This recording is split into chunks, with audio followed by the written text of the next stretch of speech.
Et c'est la première fois que je fais une présentation de ce type. Donc, je fais comme je peux. Merci beaucoup. Déjà avant de commencer, cette présentation, donc je la mettrai en ligne demain et je mettrai tous les liens pour que vous la trouviez et on vous la mettra aussi sur le Meetup pour que vous l'ayez. Les questions que vous allez pouvoir avoir, on peut en parler à la fin. Mais s'il y a vraiment des choses que vous ne comprenez pas, vous m'arrêtez. D'accord ? J'ai vu au niveau des gens qui se sont inscrits qu'il y a plusieurs personnes qui voulaient savoir un peu ce que c'était qu'un blog, etc. Ce n'est pas le sujet de ma présentation, mais si ça coince, si vous ne comprenez pas ce que je suis en train de raconter, n'hésitez pas à poser des questions. Alors, moi je vais vous parler en fait de mon retour d'expérience. Donc, ce qu'il faut savoir, c'est que je ne vais pas vous donner des consignes, un mode d'emploi. Ce que je vais vous dire, c'est uniquement personnel. Ça peut vous servir, mais c'est vraiment juste un retour d'expérience.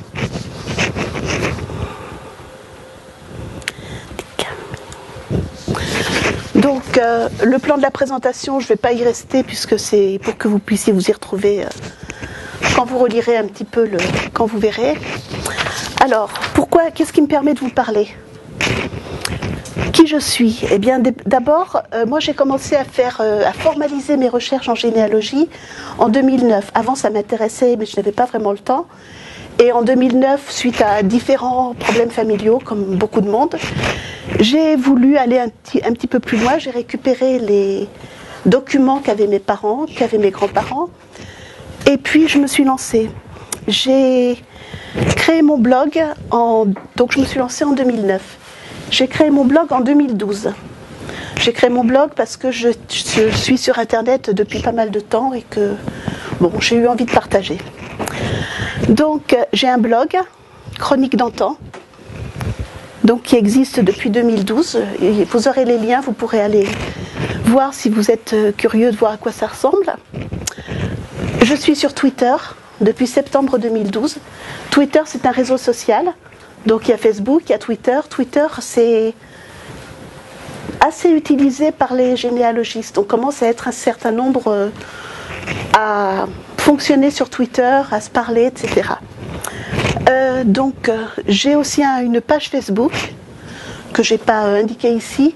Sur cette page, je relais mes articles, bien sûr.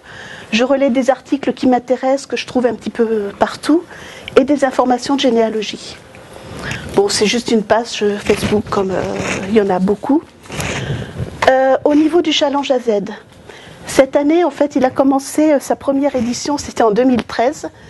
Je l'ai fait depuis 2013, et donc ça va être ma 5e participation. Donc, 5 de suite, oui, c'est un peu...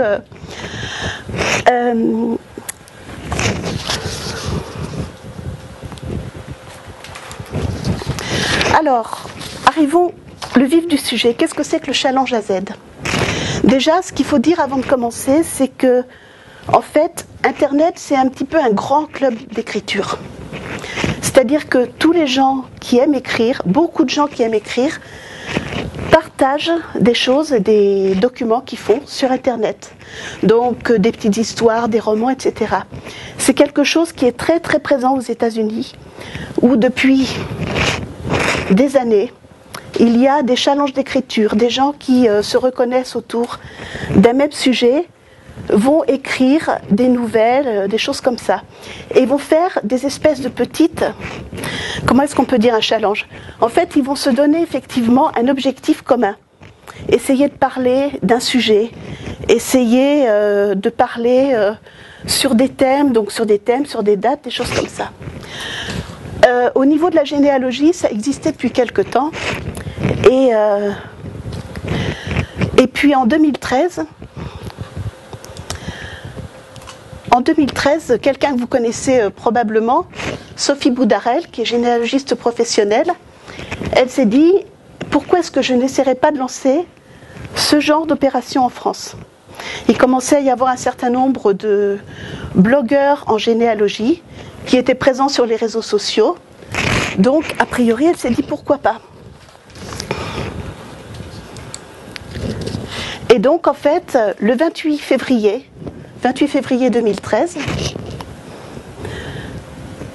elle s'est lancée à elle un défi. En fait, c'était quoi son défi? C'était de dire, au mois d'avril, tous les jours, pendant 26 jours, je vais poster un article qui va suivre les lettres de l'alphabet. Donc c'est pour ça que ça s'appelle AZ. On commence par le A, on fait 26 articles et on arrive au Z. Toujours autour de la généalogie ou de l'histoire des familles. Et puis elle s'est dit, je vais peut-être pas rester toute seule dans mon coin. Donc, s'il y en a d'autres qui ont envie de jouer, pourquoi pas? Honnêtement, elle pensait trouver 10-15 personnes. Hein. Ça aurait été...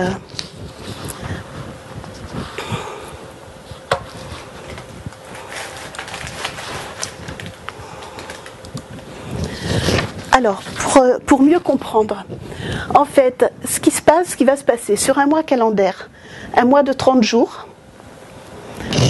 pour enlever les 4 dimanches, ça va nous laisser donc 26 jours, et à chacun de ces jours, on va à chaque jour publier un article qui commence par une des lettres de l'alphabet.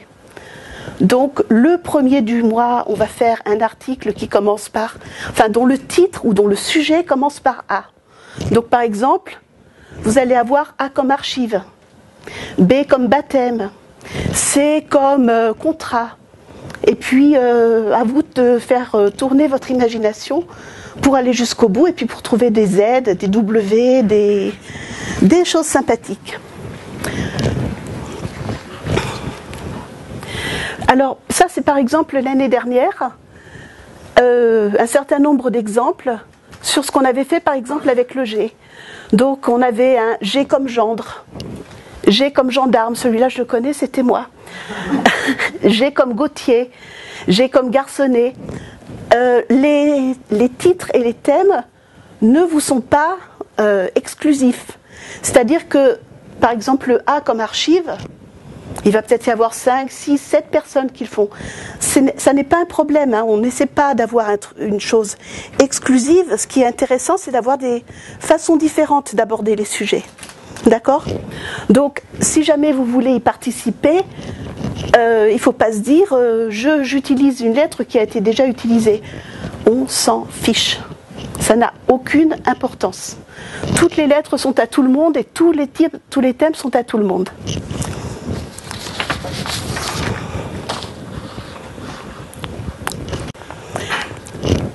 Bonne question, pourquoi participer? Parce que 26 articles, tous les jours, pendant un mois, bon, c'est un petit peu... j'ai entendu des gens qui hésitaient j'ai vu des gens sur Twitter qui hésitaient parce que c'est titanesque. Peut-être pas, on va dire juste herculéen. Hein, alors pourquoi le faire? Mais en fait, ça va servir à revenir sur ces recherches avec un œil neuf.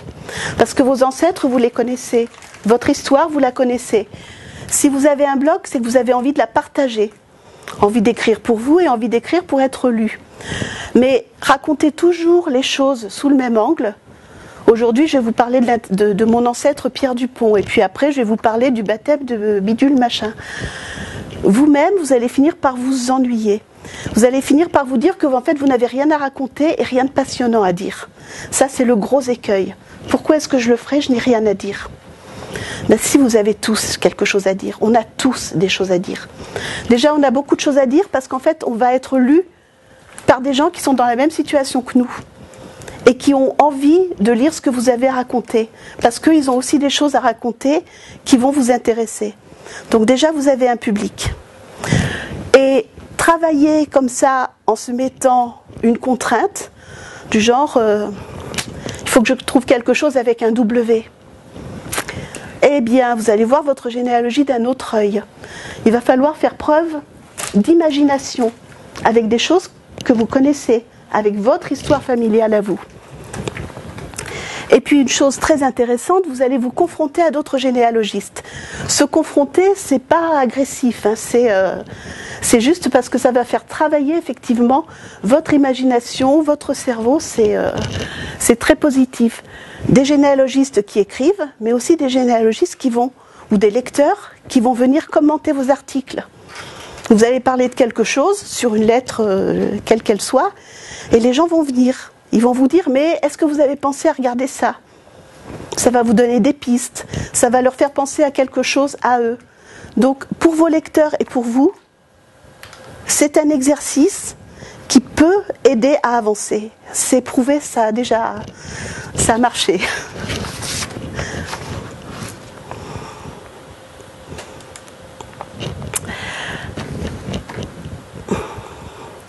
Alors, à titre personnel, je décompose en fait la façon dont j'ai fonctionné en 2 parties. Il y a les 3 premières années, et puis il y a la façon dont je fonctionne depuis 2016. Donc j'ai commencé en fait en avril 2013. Bon, je connaissais Sophie. Mon blog avait pas tout à fait 1 an. Et puis je me suis dit, j'avais déjà participé à ce genre de choses dans un autre monde sur Internet. Je me suis dit, pourquoi pas ? Allons-y. Donc je me suis lancée. Je vous rappelle qu'elle a proposé cette aventure un 28 février. Il fallait commencer le 1er avril. C'est 4 semaines pour trouver 26 articles, c'est un peu court. Donc quand on a commencé, moi j'en avais 4 qui étaient en boîte. Les 4 premiers jours, ils étaient assurés. En plus, j'étais en vacances à l'autre bout du monde. Mais malgré tout, j'ai tenu mes 26 articles aujourd'hui. Donc le challenge a été réalisé. C'était ma première participation, donc mon blog n'avait que pas tout à fait 1 an. Il était jeune, j'avais beaucoup de choses à dire, j'avais beaucoup de choses à raconter. Ça n'a pas été extrêmement compliqué. Ça coulait un petit peu, tout ce que j'avais à dire, ça coulait. J'avais des culs, j'avais tout ce qu'il fallait. J'avais pas l'impression de me répéter. Mais je suis quand même arrivée à la fin un peu sur les rotules. Hein. On ne va pas se cacher. Se voiler la face, c'est quand même un petit peu écrire au jour le jour. Au bout de 15 jours, on commence quand même à avoir besoin d'un deuxième souffle. Donc, arrivé à la fin, je me suis dit, ok, mais si tu recommences l'année prochaine, parce que quand on est arrivé à la fin, tout le monde était fatigué, mais tout le monde a dit, on remet ça. Bon. Donc, on a dit, on remet ça, mais pas en avril. C'était pas très pratique, on remet ça en juin. Ça tombait bien parce qu'on était plutôt un public, enfin, des participantes féminins, et que juin, c'était la Coupe du Monde. Donc nous, ça nous occupait, et puis en plus, on n'avait personne sur le dos pour faire ça. Donc on s'est dit juin, ça tombait bien, c'était assez pratique.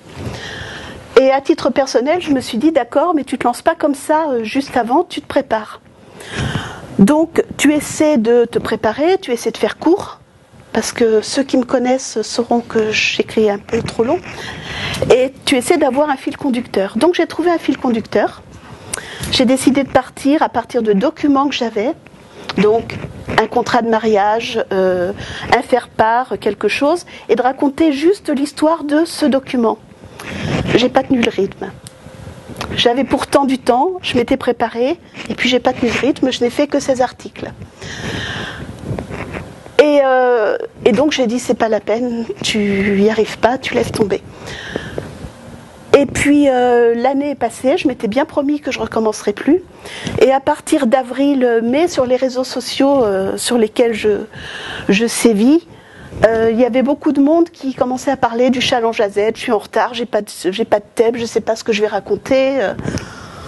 Puis je me suis dit, et toi tu restes comme ça, comme une idiote dans ton coin. Et ça a commencé à me travailler, je me suis dit non.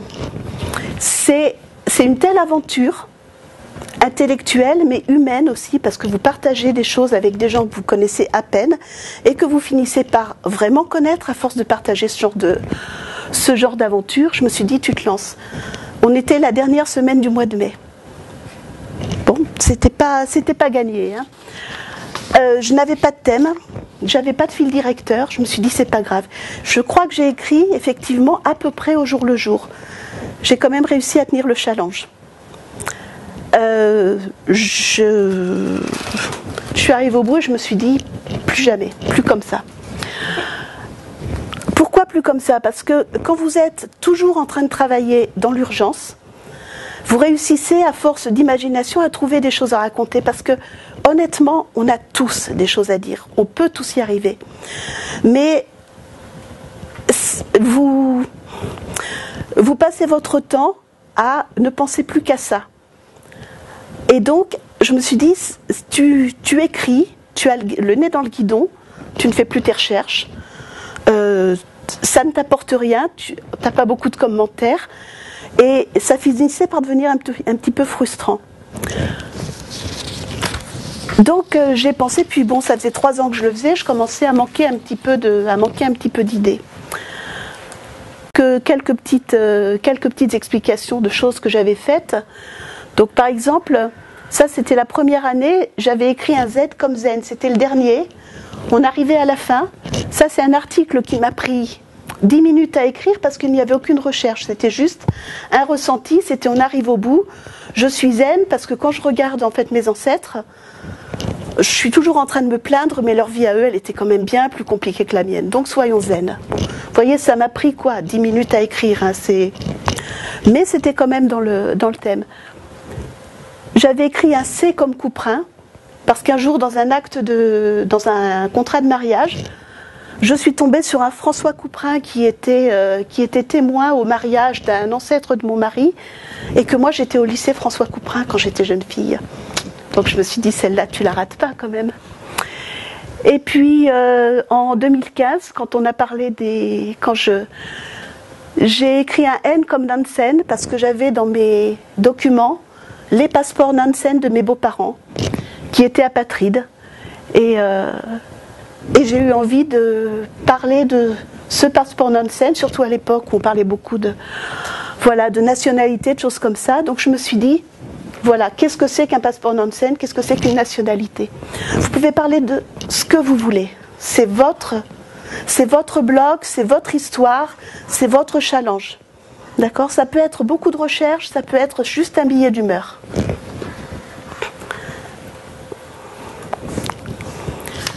Donc, on arrive à fin juin 2015 et je me suis dit, ok, tu prends beaucoup de plaisir à écrire et à partager. C'était clair. C'est un vrai plaisir. Être plusieurs à faire la même chose en même temps, c'est une vraie émulation.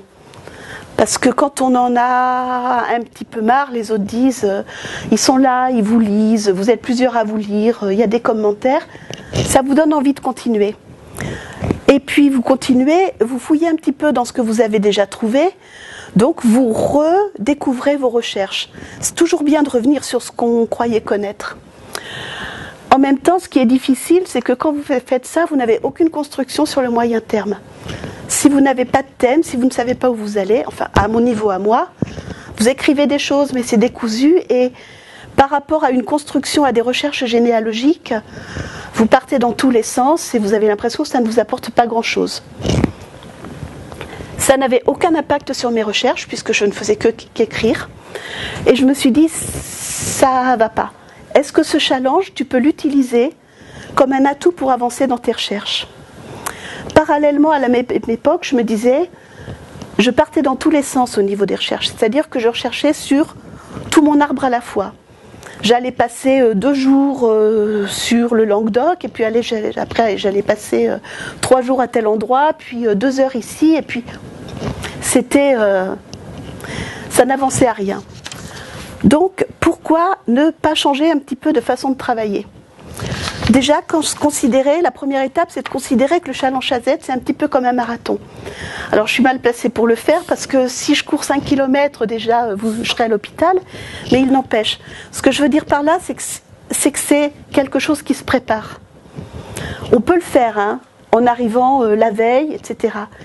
Mais je me suis dit, je l'ai fait comme ça, je voudrais essayer autrement. Je voudrais en faire quelque chose qui me permette de construire mon année généalogique, qui soit en fait une espèce de point d'orgue. Donc, comment est-ce que je vais m'y prendre? le principe, en fait, ce que j'ai mis en place en 2016, je me suis dit, en fait, je vais, dans un même processus, je vais découvrir une branche que je connais mal et en même temps la raconter. Et partant de ce principe-là, en 2016, j'ai choisi 3 thèmes, en fait, sur lesquels j'allais travailler, sur l'année 2016. J'ai décidé de travailler sur les ancêtres parisiens de mon mari, parce que ceux qui ont des ancêtres à Paris, vous savez à quel point c'est compliqué d'avancer. Donc, ça veut dire passer du temps au carrant, ça veut dire dépouiller des actes en essayant de retrouver, là, dans les petites signatures, qui est qui. Donc, ça nécessite du temps, ça nécessite de passer beaucoup de temps sur quelque chose pour aboutir. Et je me suis dit, c'est un thème qui pourrait être intéressant. Et donc, je me suis lancée en 2016 sur la généalogie de mes Parisiens, qui est devenue en fait le point central de mon challenge 2016. Ce qui fait que, en fait, je me suis retrouvée à passer une partie de ma vie au carrant, à transcrire des actes et à faire beaucoup de découvertes. Donc, mon thème, je l'ai choisi en mars parce que j'avais commencé, très honnêtement, j'avais commencé avec un autre thème et c'était pas possible, c'était pas gérable. Il m'aurait fallu au moins 10 ans. J'étais en train de partir dans une thèse de doctorat, donc il fallait laisser tomber. À peu près la moitié de mes articles étaient finalisés à fin mai. Donc quand on a commencé, j'avais beaucoup d'avance, ce qui a bien tombé puisque j'ai aussi aidé Sophie à gérer le challenge, donc c'était un petit peu plus simple. Et honnêtement, ça m'a permis, si vous voulez, de découvrir des choses. Au fur et à mesure que j'avançais et que j'écrivais, je continuais à découvrir des choses. Et comme je les découvrais, j'avais envie de les raconter. Parce qu'elles étaient fraîches, parce que c'était des choses qui venaient d'arriver. Donc, j'ai eu à nouveau le plaisir d'écrire et le plaisir de mes découvertes. Et je me suis dit, c'est comme ça qu'il faut que tu fonctionnes. Je ne dis pas que c'est comme ça qu'il faut que vous fonctionnez, mais c'est comme ça que moi, j'y prends du plaisir. Donc, partant de ce principe-là, je me suis dit, dès l'année dernière, en juin l'année dernière, je savais déjà sur quel thème j'allais travailler cette année. Tout simplement parce que l'année dernière, en mai, j'ai découvert tout à fait par hasard une cousine au 3e degré d'une branche de mon papa que j'ignorais totalement. Et que là, je me suis dit, il faut que j'en sache plus, il faut que je travaille sur cette généalogie que je n'ai jamais approfondie. Donc je me suis dit, l'année prochaine, c'est là-dessus que tu commences. Et depuis février 2017, je ne travaille à peu près plus que sur le Languedoc et sur l'indexation des morts pour la France, mais c'est un autre problème. Ce qui fait que j'ai déjà 5 articles qui sont programmés. C'est pas beaucoup. Je vais avoir un petit peu de mal à être dans les délais si je veux avoir au moins la moitié du challenge prêt avant que ça commence. Non, attendez, hop. Mais déjà au niveau de mes recherches, en approfondissant ces branches, en utilisant toutes les ressources qui étaient à ma disposition, en comprenant aussi un tout petit peu mieux comment GeneaNet fonctionnait, parce qu'il y avait des petites fonctionnalités que je n'avais pas encore explorées, j'ai déjà retrouvé 50 ancêtres que j'ignorais. Je suis partie de l'Hérault, je suis arrivée dans l'Aveyron. Je suis tombée sur des actes et des situations. Pourtant, je suis avec des gens très simples. Je ne suis pas chez les grands bourgeois parisiens que j'avais l'année dernière. Donc, je pensais n'avoir pas forcément grand-chose à raconter. Eh bien, j'ai beaucoup de choses. J'ai l'orbe qui fait des ravages, alors que voilà, il continue à en faire aujourd'hui, mais il en faisait déjà en 1700. J'ai tout un tas de choses à raconter. Et donc, je prends un plaisir énorme. Et si je continue en 2018, je ne sais pas de quoi je parlerai, mais ce sera là-dessus, ce sera avec cette façon-là que je procéderai. Approfondir mes recherches et écrire sur ce que je suis en train de découvrir. Ça ne marche pas forcément pour tout le monde, hein, mais avec moi, ça marche. Bon, si je ne vous ai pas découragé, pour ceux qui n'ont pas encore tenté l'aventure, comment est-ce qu'on fait pour participer au Challenge AZ? Alors déjà, avant même de dire tout ça, si on participe, il n'y a aucune pression. Aucune pression. Personne ne vous mettra à la pression. C'est juste du plaisir, rien d'autre. Parce qu'on se la met tous, mais il ne faut pas, c'est pas bien. Donc, comment est-ce qu'on fait pour participer? Déjà, le problème, c'est qu'il faut avoir un blog et il faut l'avoir créé. Tous les ans, nous nous retrouvons avec des personnes qui viennent participer, qui ont ouvert leur blog 15 jours avant. C'est pas très compliqué d'ouvrir un blog. On pourra expliquer à des gens qui veulent le faire. Mais on a tous les ans des gens qui arrivent, qui viennent d'ouvrir leur blog et qui se lancent. Ensuite, comme il faut un minimum d'organisation, vous aurez tous les liens. Il y a, alors ça vous voyez, ce sont tous les gens qui se sont déjà inscrits au challenge AZ. Donc pour l'instant, on est quoi? On est 34. Non, parce que la première ligne, c'est les noms. Donc on est 34. Et en fait, il y a un tableau sur Google Doc sur lequel on s'inscrit et sur lequel tous les jours, il va falloir venir remplir dans la colonne juste le titre de son article. Donc par exemple, A comme archive, et là on mettra archive, et le lien. Ça permet que tout le monde puisse retrouver les blogs, voilà, les articles, et que nous, on puisse les gérer et les mettre en forme. Parce que ça, après, c'est mis en ligne, c'est ça? Les articles sont mis en ligne sur les blogs de chacun. Ah d'accord, pas sur un blog? Non, pas sur un blog centralisé. Chacun garde son blog et les articles sont mis... C'est pas public alors? Non, c'est pas public, c'est juste pour les gens qui sont en train de le...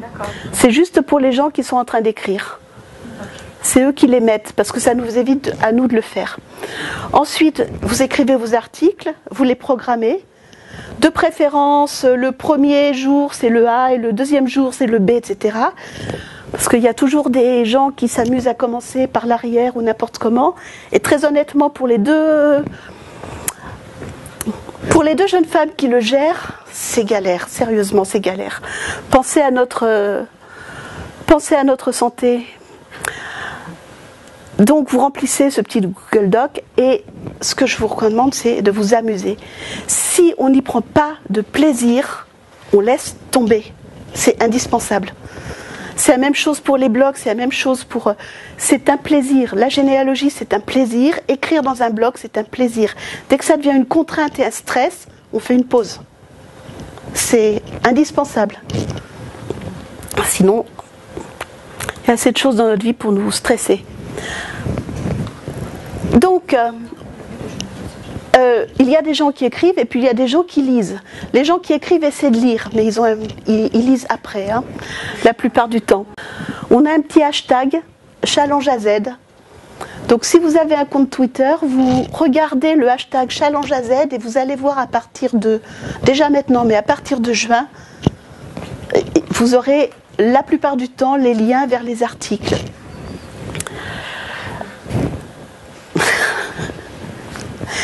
Ensuite, un certain nombre de personnes ont des comptes Twitter. Donc ils vont tous ceux qui ont un compte Twitter vont relayer les articles qu'ils ont publiés sur leur compte. Donc si vous aimez particulièrement lire le blog de Delphine ou les recettes d'Evelyne, vous allez les suivre particulièrement elles et puis vous allez ne rater aucun de leurs articles. Il y a aussi une page, donc il y a une page Facebook qui est dédiée au Challenge AZ. Excusez-nous, plus tard, voilà, sur lequel vous aurez des renseignements sur la façon dont ça fonctionne. Mais en revanche, les articles ne sont pas remis sur cette page Facebook. L'année dernière, on a la production d'articles pour le mois, elle a été de presque 2000 articles. Donc 2000 articles, c'est impossible à suivre sur une page Facebook, ça n'a aucun intérêt, aucun. Donc, à la place, on a mis en place 2 outils, si vous êtes un peu perdu, avec lequel vous allez pouvoir suivre les différentes choses.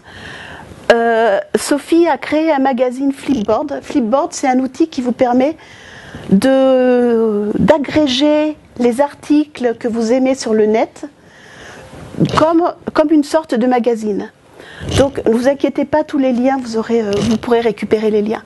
Donc sur ce Challenge AZ, sur ce petit magazine, vous aurez tous les articles qui vont être repris, mettons, globalement, à la fin de la soirée, normalement, vous avez tous les articles du jour, si on a bien bossé.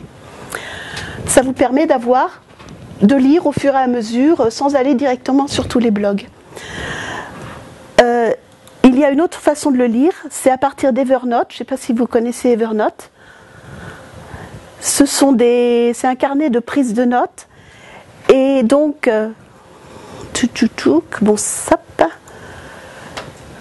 donc Sophie Boudarel crée un carnet partagé sur lequel nous venons remettre tous les articles au fur et à mesure qu'ils sont publiés tous les jours.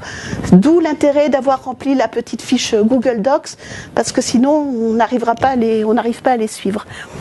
Donc si vous n'arrivez pas à retrouver tout ce qui a été écrit, par ces deux outils-là, vous pouvez retrouver les articles. Les carnets, aussi bien Flipboard que le carnet Evernote, ça reste en ligne, c'est toujours en ligne, et les blogs sont toujours en ligne. Donc il n'y a pas de stress pour écrire, mais il n'y a pas de stress pour lire non plus. C'est pas. Puis même, je dirais, il vaut mieux lire petit à petit. 4-5 articles dans la journée, ça suffit largement. Essayez de lire la totalité de la production tous les jours, vous allez vite avoir une overdose.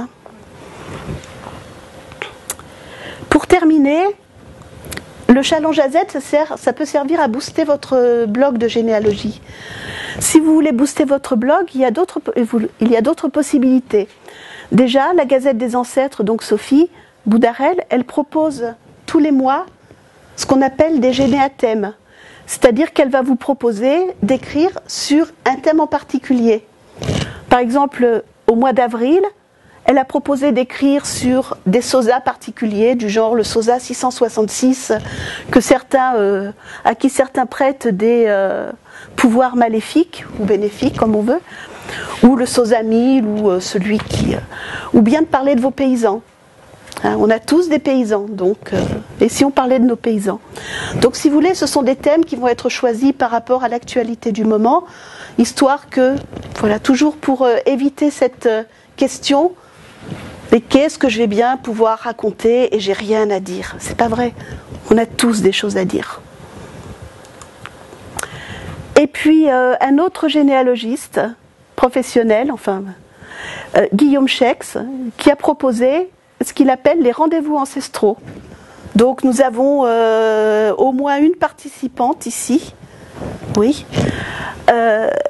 qui en fait, là il s'agit de faire comme si, le principe c'est de dire, on a tous des ancêtres qu'on aurait bien voulu rencontrer pour leur poser des questions. Et si j'allais le rencontrer pour lui poser des questions, comment se passerait la rencontre? Voilà, c'est une autre façon, c'est un exercice qui peut être intéressant. Moi, c'est pas du tout la façon dont j'écris, donc je n'y arrive pas, j'ai déjà essayé, j'y arrive pas. En revanche, ce qui est en ligne est souvent d'un très grand niveau, aussi bien littéraire qu'au niveau des recherches. Voilà tout ce que j'avais à vous dire. Est-ce que vous avez des questions déjà sur ce que je vous ai raconté ?